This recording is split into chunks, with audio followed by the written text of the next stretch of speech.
Miami making moves in the transfer portal.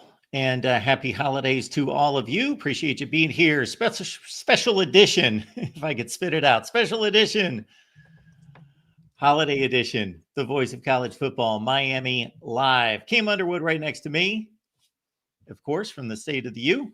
And Cam, appreciate you adjusting your schedule this week to make this go. So here we are. Hopefully, folks will gather around with your comments and questions, of course. Absolutely. Glad to be here. Wanted to do something before the bowl game and before Christmas, because I'll be with family and friends. But happy holidays and Merry Christmas to everybody. And while you're here, be sure you like, subscribe, give us 5 stars because, hey, that's how things work in this economy. So there's your call to action for us. And onward, upward, and forward we go. That's it. Before we get rolling here, Cam, I got to say, it being a Monday late afternoon, early evening, it just seems kind of strange to see you and go forward with the show. Just seems out of place. But hey, same two guys, same deal, same knowledge, same everything, folks. So here we go. David Blay played some good defensive tackle at Louisiana Tech, coming off a very productive 2024. And when the likes of Penn State, USC, and Kentucky are going after a player, that's a good sign. That is the latest addition. One of them, yeah. So, Miami always looking to add talent to the roster. And, in light of a top 15-ish class, this is something that I said was absolutely necessary in the transfer portal. So you go get David Belay. This is a kid who is like bounced around. He was at Westchester, and then he kind of had like a growth spurt, and he goes from there to Louisiana Tech, 6'4", 303. So like a big kid, and he's first team All Conference USA this year, and he's developed like physically. He had another little growth spurt a little bit since he's been in college, and then technically and skill wise, he's just continued to develop. So this is a guy who I don't know if he's going to start, but you slot him into that 2-deep rotation at defensive tackle for sure. So you have, Justin Scott, Ahmad Moten, Artavis Blunt coming off of a red shirt, things like that. But yeah, you can just look there between last year at Louisiana Tech and this year, 16 tackles to 46, no TFLs and no sacks to 11 and 6.5, again, playing inside. Like that is really good. So he adds another grown man body, like Simeon Barrow Jr. came in to Miami this year, stepped right into the lineup, and I think he was like second team all conference, borderline first teamer at defensive tackle. You need those guys while you're bringing along the guys on the rest of the roster. Ahmad Moten's in his 3rd year, going into his 4th year, was a little bit more of a long-term development guy. You expect Justin Scott to take a big step next year and starting to get a cup of coffee from like an Artavis Blunt. I'm mixing 2 different dudes. It is Blunt, isn't it? Artavis Jones, sorry, and Blunt, Armando Blunt. Excuse me, I mixed their names. But still, both of those guys, Armando Blunt is a true sophomore, and Artavis Jones is a redshirt freshman. You expect them to be in there as well, but adding somebody like David Blay right inside at the point of attack, big dudes close to the ball. That's foundational to Mario Cristobal's ethos of how football is played, how games are won. And this is another step along that direction. And I know that everybody was talking about, basically SMU being the JV Miami Hurricanes team. But if you look at all the dudes, like all of the guys who transferred from here to there started. You think that Miami couldn't have used a Jared Harrison Hunt this year? Maybe not. I mean, Elijah Roberts, he's been gone for a couple of years, but he's first team all conference. You know what I mean? Jafari Harvey, not necessarily the length that you would prefer if you're like a Miami and you're recruiting to like that kind of physical paradigm, but he's still somebody who started here for multiple years. You could use all 3 of them dudes up front, but especially 81 on the inside. Then you look, Brashard Smith, first team all conference, going to the Senior Bowl now. Then you have Chris Johnson Jr. following his footsteps, going from here there. And I expect Chris Johnson to, do great things in the SMU offense because Rhett Lashley knows how to get speedy running backs in space. But in terms of the Miami team moving forward, David Blay, a big get. Keyshawn Silver was the other former 5-star, Carolina, and then Kentucky. He's going to USC, I want to say, instead. So we did bring in a couple defensive tackles. Got, this one, I think that, they're very different players, Silver and Blay. I didn't think you were going to get both, and I wasn't really sure if we wanted to pay the number Silver was probably going to want as a former 5-star recruit and having been at a couple schools. But yeah, this is a good get, regardless in a vacuum of anybody else that we were looking at. This is a good get plugging in. And yeah, there are several others that will join him. I'm looking at a couple of specialists. Obviously, the punting and place kicking situation at Miami has been rather strong for the last several seasons. Mm-hmm. And they delve into the group of 5 once again. Charlotte and FAU for kickers and a punter as well. Well, one is a long snapper. I believe the punter is. Yes. So replacing Mason Napper, number 46. He'd been here for 5 or 6 years as a long snapper. Was a walk-on borderline scholarship player. He earned a scholarship in the last couple of years. Wasn't really paying attention, respectfully, because I don't really pay attention to walk-ons like that. But he played a key role on the team, where you go in and get another experienced long snapper, and then a kickoff specialist, and a guy who can come in and challenge Abram Murray, last year's top 5 kicker signee who kicked in a couple of games this year, for the chance to succeed the Borregales kicking dynasty as it comes to an end this weekend in the Pop-Tarts Bowl, because Mrs. Borregales only had 2 sons. So unfortunately, there's not another one waiting for us to take over in a couple years. So as we transition away from the Borregales kicking dynasty, Abram Murray is a guy who was like a top 5 recruit at his position. Like I said, kicked in a couple games. I forget this young man's name that you're showing right here from FAU, but this is Carter Davis. Yep. Really good on extra points. 2 out of 7 on field goal. Like the big Bubba Baxa vibes. But if he has a big leg, kickoffs, we carry those into the end zone. I know that there were a couple times that Borregales left them a little bit short, and then we ended up giving up 2 kickoff returns for touchdowns. So if he has a really big leg, hey, kick it out the back of the end zone. But yeah, 4 out of 11 in his career doesn't really engender much in the way of faith for me. But again, differently than a Bubba Baxa, Abram Murray was very good in high school. He was very good, not just at the camps and combines, on the field and everything. And he got into a couple of the blowouts early in the season in September in the non-conference schedule and everything. And he has that kind of elite talent to be able to step in and take over. So I would look there. But hey, you bring in somebody to compete and let the best man win, because the best player should play at every position. So we've gone there for a couple of guys. We talked about CJ Daniels coming from LSU, I believe, already, previously from Liberty before that. Ended the year with a heel injury, but excited about what he can bring. Also, Zach Poyser we talked about, and David Blay. And lastly, but not least, is Charles Brantley, cornerback from Michigan State, who's actually a South Florida native from Venice. And this is a kid who, played very well in his time at Michigan State. Go green, go white over there in East Lansing. He was a 2-sport athlete in high school. They went to the playoffs, every year when he was at Venice and everything. But as I'm clicking around, I just wanted to see if there were the statistics. Started 24 games against over 4 seasons. 1,500 snaps almost, 6 foot tall, 170 pounds. He only gave up 14 catches on a 37% completion percentage this year for 149 yards and no touchdowns. He has 3 interceptions, 7 PBUs, returned one of the interceptions 100 yards for a touchdown. This is a player who can step in, and as you look at those stats, there you go, and play. He should be competing for a starting job right away. And like Zach Poyser, this is a guy who wanted to be a Miami Hurricane. And, you know, Miami went a different direction. He still goes Power 5, Power 4, whatever you want to call it, to Michigan State.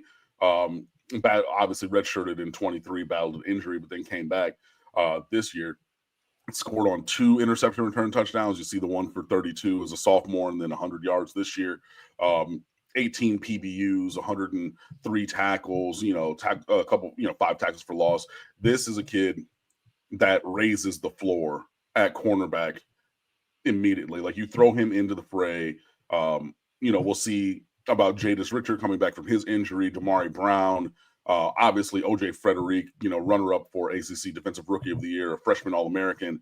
Like, you feel more comfortable with the cornerback room already, you know, by adding Brantley. So, yeah, you know, Miami continues to chip away at the things that they needed to do to improve this roster. I think that both of these, you know, recent additions in Blay and Brantley were really good gets. Would like to see a couple more guys come in. I know Gabby Urrutia is talking about Miami bringing in the offensive lineman potentially to be another center for Miami next year, and giving S.J. Lofatuli like 1 year mango season to transition and develop into the college realm before having him step in at center in 26. But yeah, this is all going in the direction that we want it to. And, you know, I will trust this staff to continue to evaluate, you know, players and prospects and build the kind of team that we need to have for next year. I've seen Charles Brantley play quite a bit.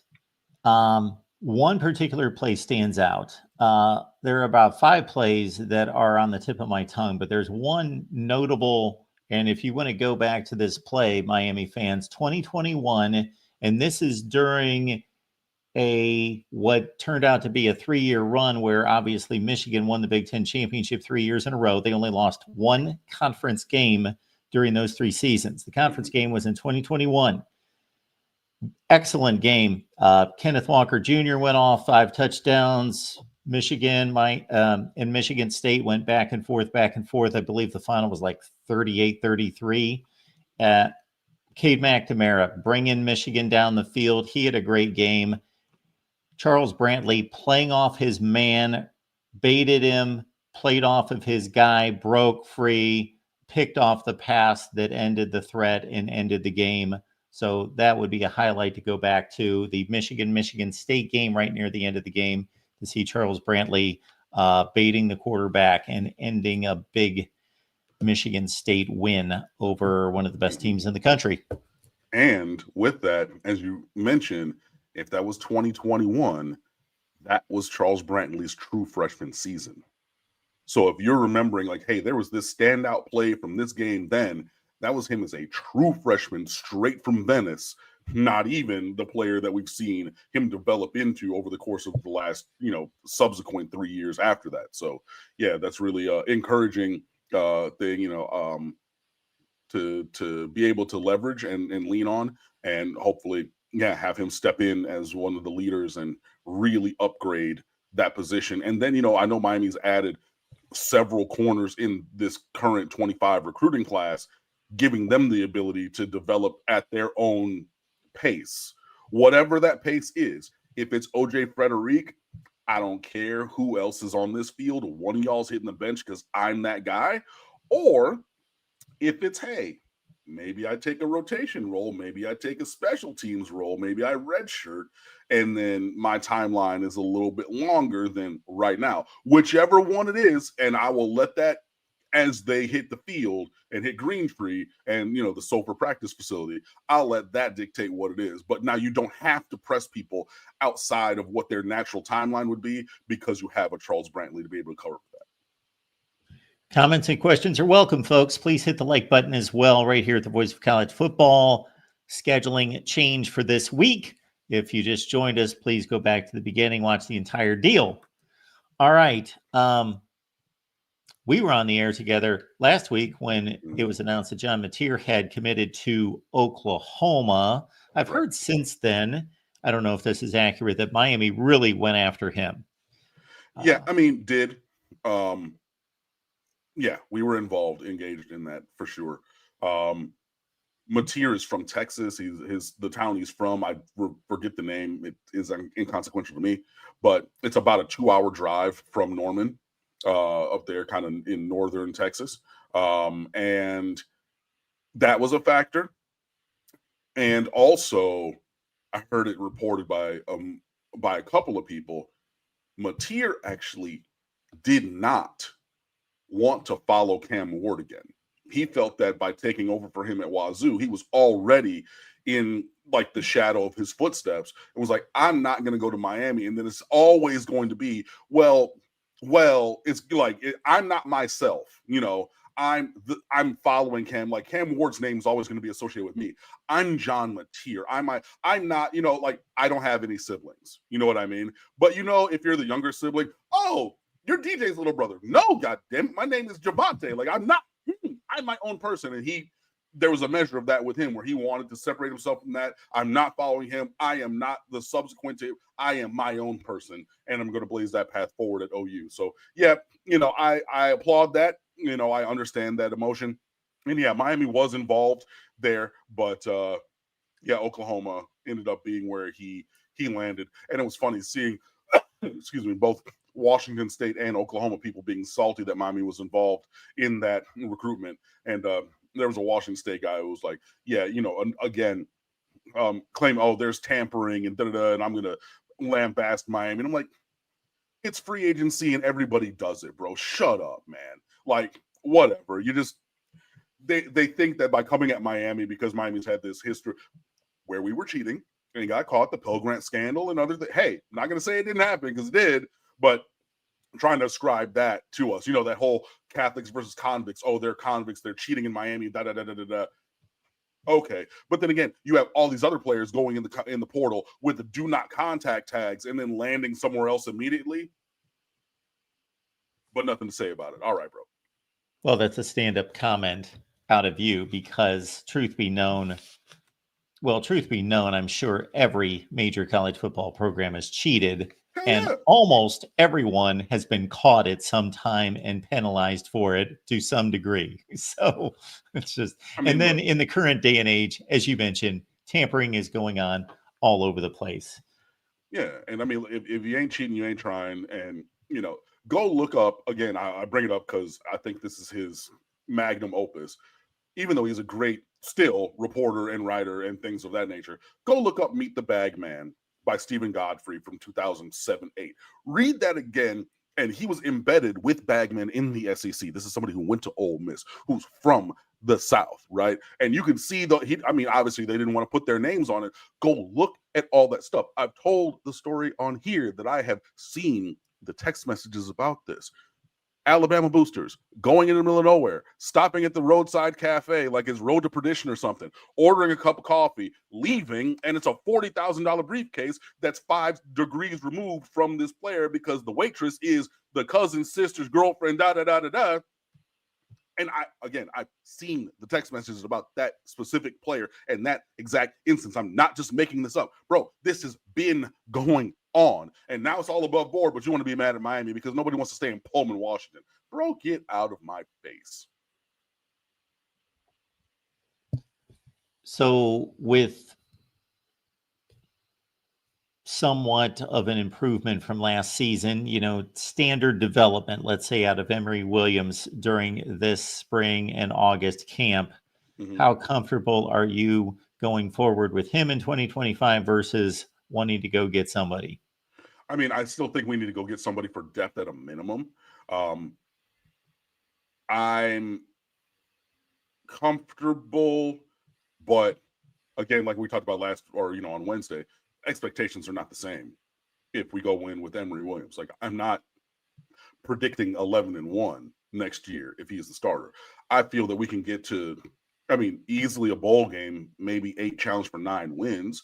I don't think that he's going to be the physical force of nature, but he does have a strong arm. He is unflappable. You can see the moxie in this kid. He can make big throws, even in tight windows in the intermediate passing range, like on 3rd and 12, hitting a 13-yard dig. We've seen it. Like, loves his team, put his body on the line last year at Florida State, snapped his arm nasty on that scramble on 4th down, which I said at the time was not a conversion. He was a yard and a half short. I don't know why they gave it to him, but maybe that was just like, dog, you see this man dove and broke his arm trying to get it. We got to give it to him. It's that baseball second base in the area close enough kind of a thing. Maybe it was. I don't know. I thought he was short. Anyways, you see him laying it out there. You see him giving every single bit that he has for this team. So, yeah, I would feel okay with him. It would not necessarily be.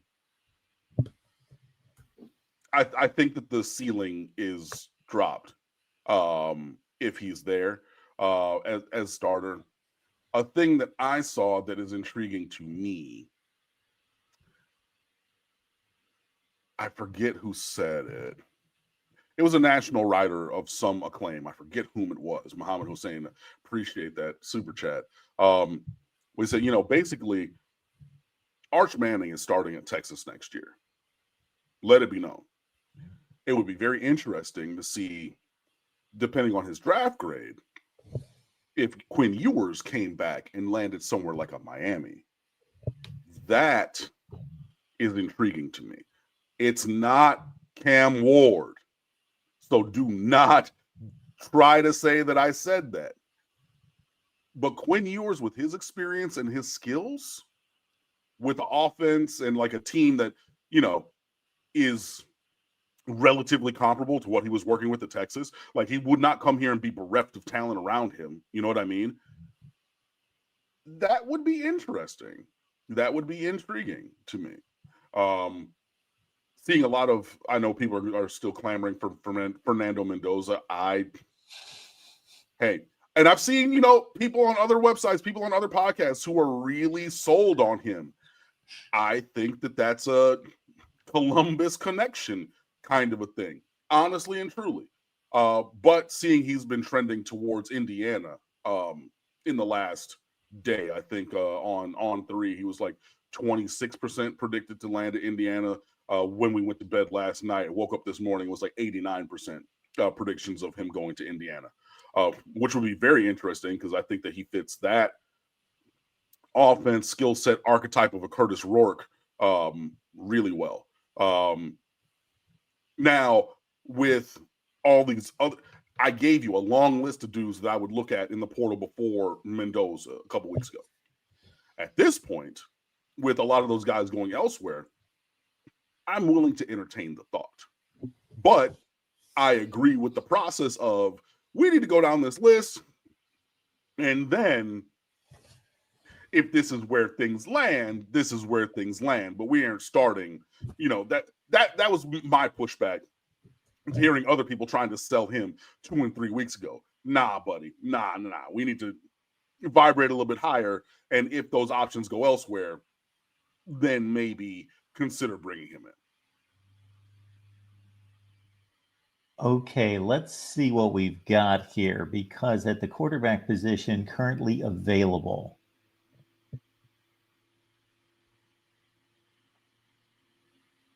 gotta say, Cameron Edge, I know nothing about him. Mikey Keene, I believe, Michigan. So we got to go to the far right, obviously, to see who's available. These are guys that have signed. Yeah, Michigan better give that job to cousin Bryce. Quit playing around. Yeah, but I mean, like good on Preston Stone getting a Northwestern master's degree next year. A kid from Dallas, SMU legacy, go there, get your undergrad, maybe I don't know if he got his master's, but then you go to Northwestern, do that. Go back up real quick. Just a little right there. Yeah, so like Haas Heine from TCU, he can move. That's interesting. Zion Turner's from St. Thomas Aquinas. He was at UConn and then Jacksonville State. Maybe he follows Rich Rodriguez to West Virginia. But I know that, hey, it's interesting that Fernando Mendoza has all these cheerleaders down here from all the Columbus dudes, but don't nobody want to talk about Zion Turner, who won 2 state titles at St. Thomas. There was a 4-star up there, Taven Jackson, the one right there, Indiana. Yep. Yeah. Talented guy, 6'3", 215. No, that's Taven Jackson. it's the other way. It's the other way. Right at the bottom. Oh, yeah. Yeah, 6'4", 212.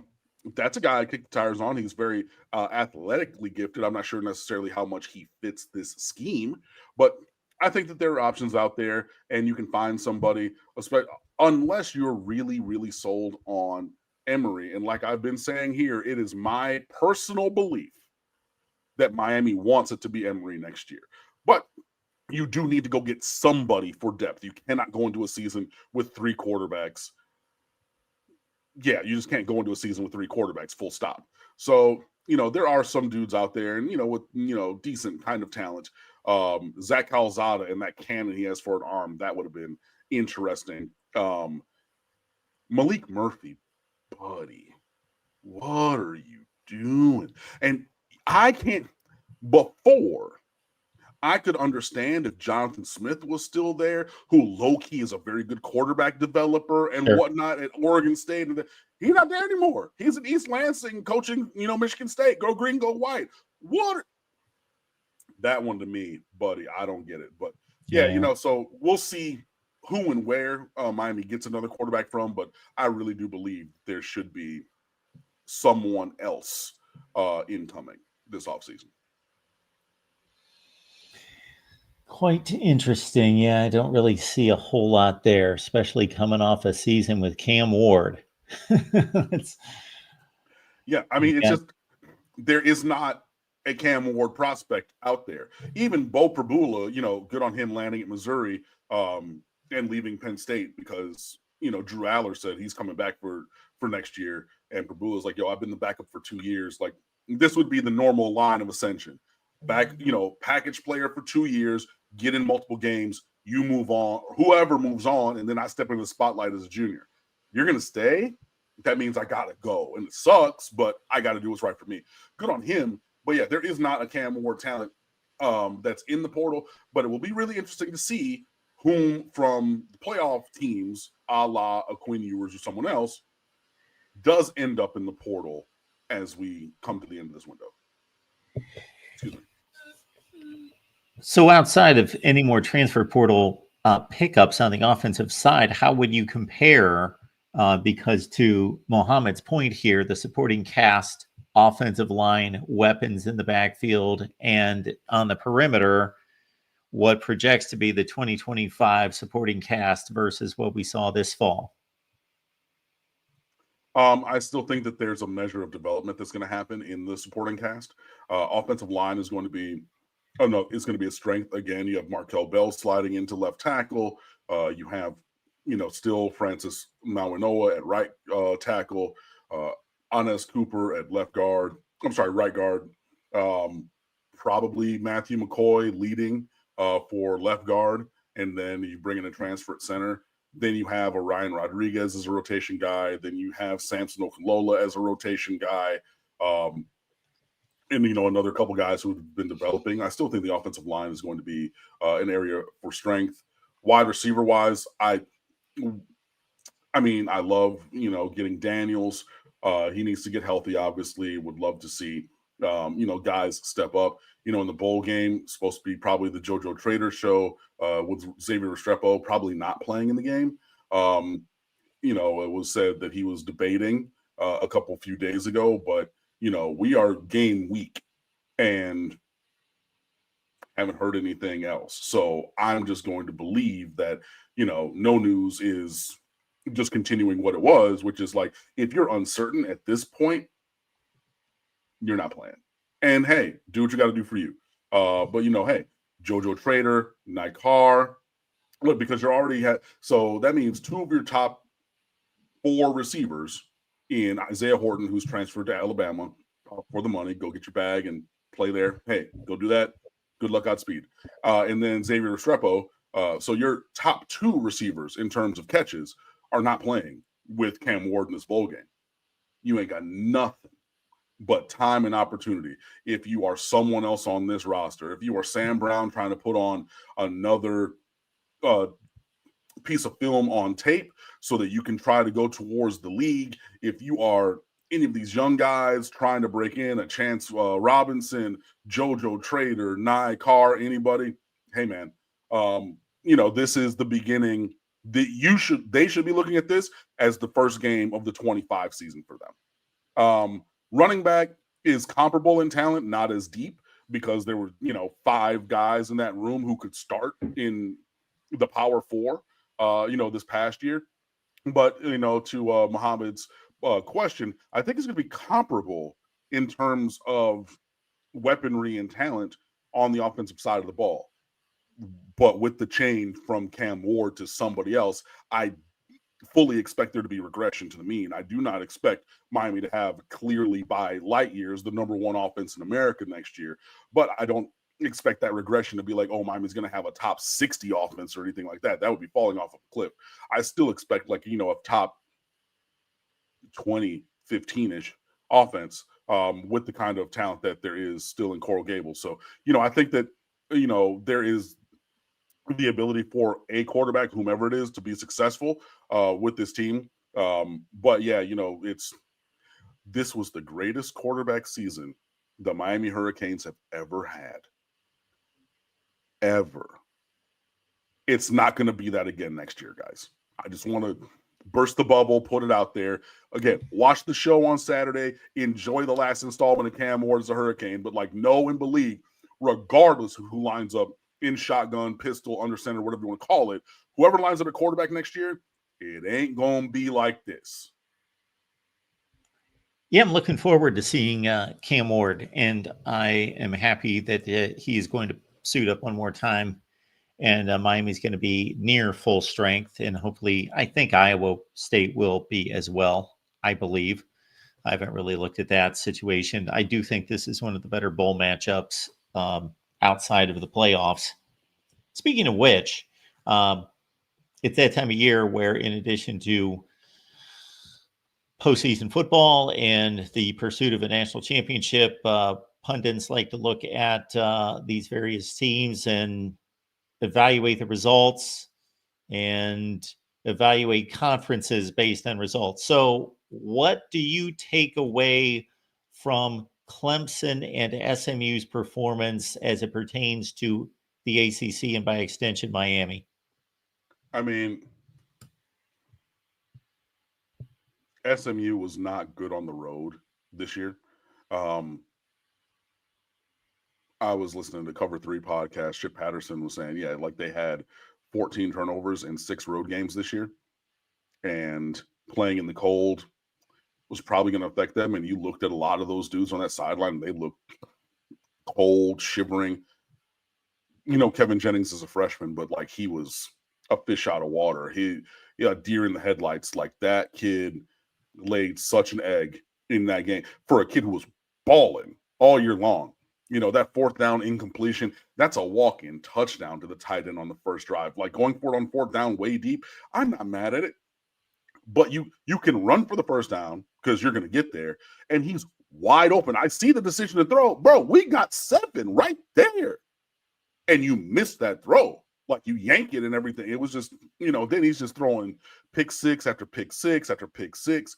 There was, point of the game where I just tweeted it out as I was watching. I said, which linebacker is he going to throw it to now? Because he threw 2 pick 6s to 2 different linebackers. I don't know if they were in a sub package, if he was going to gift wrap one to the first dude or the second dude again. I don't know. Hey, it was Christmas time, so, or, right before Christmas. So he's giving out presents to those boys. They largely, and Kevin Jennings specifically, and I'm sorry to call him out like that, but hey, this is the nature of sports. You didn't have that kind of performance. You laid that egg. Clemson wasn't really good against the run all year long. And Texas finally remembered, oh, hey, wait, we're Texas. You remember at the beginning of NIL, Texas did a deal where every single offensive lineman on their roster got $50,000 from a local businessman.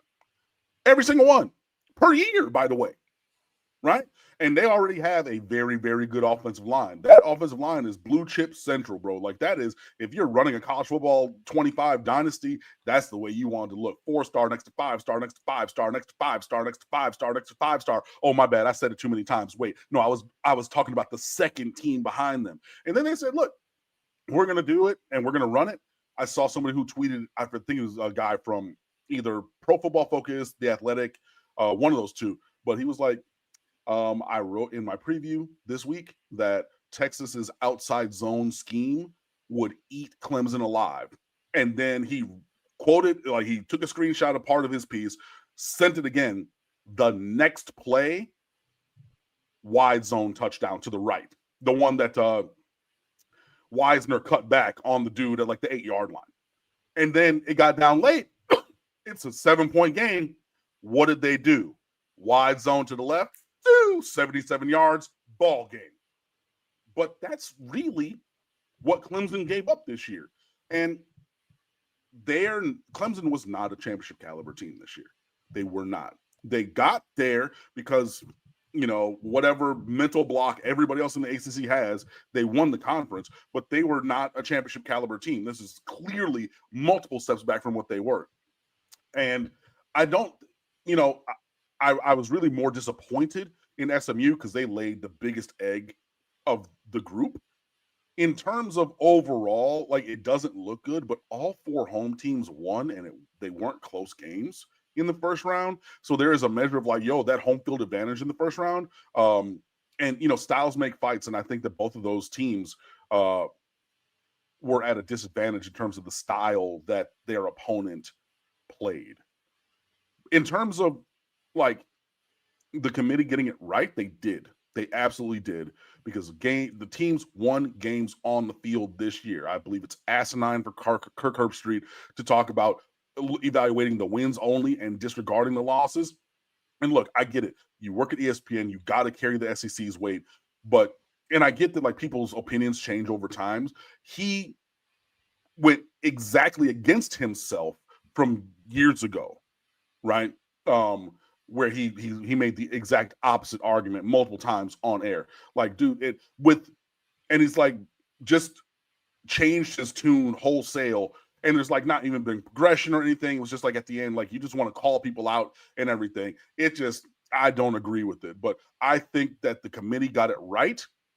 The teams that earned it this year got in, and had Clemson not won the ACC, Miami should have been there. That's where they got it wrong by having Alabama in front of Miami. But, I think that in terms of the ACC, we're in the same place that we were. Like an 11-1 SMU team lost on a 56-yarder in the ACC championship game, but made the bracket. I think that's going to be where it is if something similar were to befall an 11-1 team making it to the ACC championship game again next year. Clemson stole a spot, okay, but in terms of the hierarchy and everything, I think that they are pretty much the same. But it will be interesting to see how more steep the hill to climb will be for the ACC next year. Texas was decidedly the better team, but that to me was the most interesting game in that it was the most entertaining, number one. Number two, that when Clemson got the ball inside the 3-yard line, down 2 scores with about 6 minutes left, they should have been able to punch it in for a touchdown, but they insisted for some reason to slam it between the tackles 2 times in a row against Texas's front, which was insane. But between Cade Klubnik and those 2 wide receivers, in particular, TJ Moore and Antonio Williams, those guys put on a show. I thought those 3 guys basically kept them in the game, just throwing and catching. Yeah, pretty much. But that was a really interesting game. I was openly rooting for Texas because I don't like Clemson. I was rooting for Clemson. And hey, that's fine. Like it is what it is. But yeah, that whole ACC like conference pride thing, brother, it's all about this U. I don't care. So if it's conference pride and like FSU was there, you wanted me to root for FSU? Hell no. I rooted for Oregon and Marcus Mariota to blow them the hell out. What is wrong with y'all boys? I can't. But interesting. Beast Mode Kane, appreciate the chat and the question. Percentage, we get a new D coordinator. I can see a world where there are other changes on the staff and not defensive coordinator. I'm just gonna put that out there. That's my thought. I can see that path. And like, it's really hard for me to believe Mario thinks that the way that a secondary bereft of talent played is like terminal for Guidry when you have OJ Frederick, like you have bright spot, singular, well, and Mish Powell, although there were times that even Mish Powell was schemed out of plays, like, at Cal with the crossers and things like that. But yeah, you've seen development, and we knew that was a position of question all year.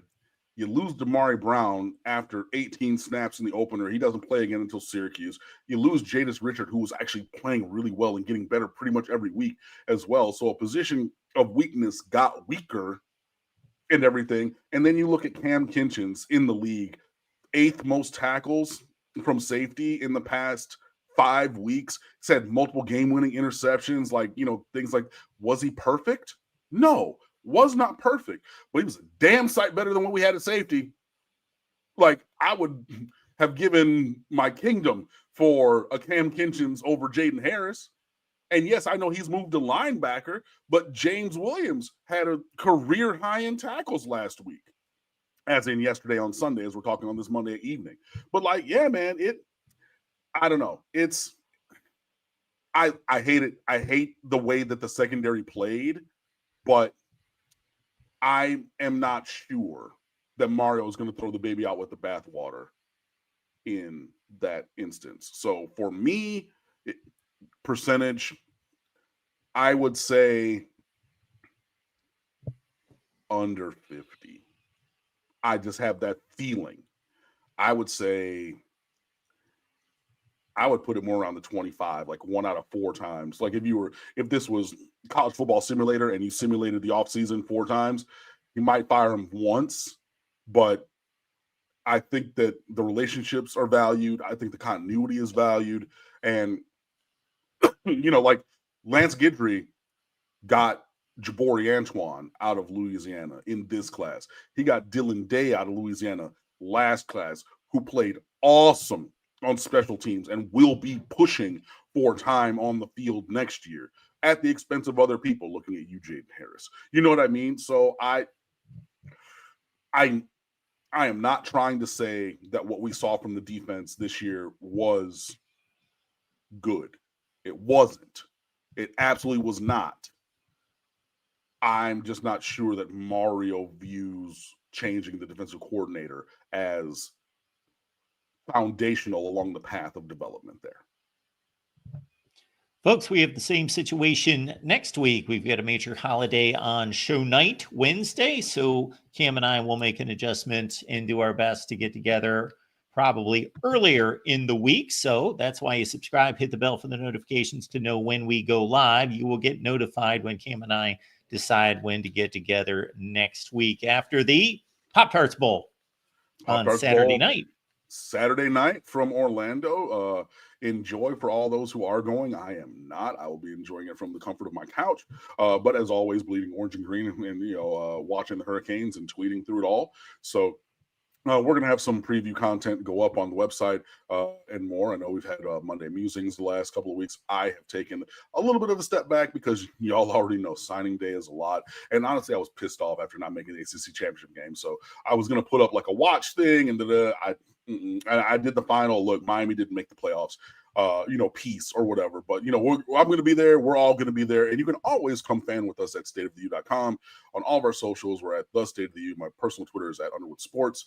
And, yeah, I expect Miami to go in there and win. I expect Cam Ward to lead this team and have his final elite performance for the Miami Hurricanes. And I expect Iowa State to put up a good fight. This is a good team.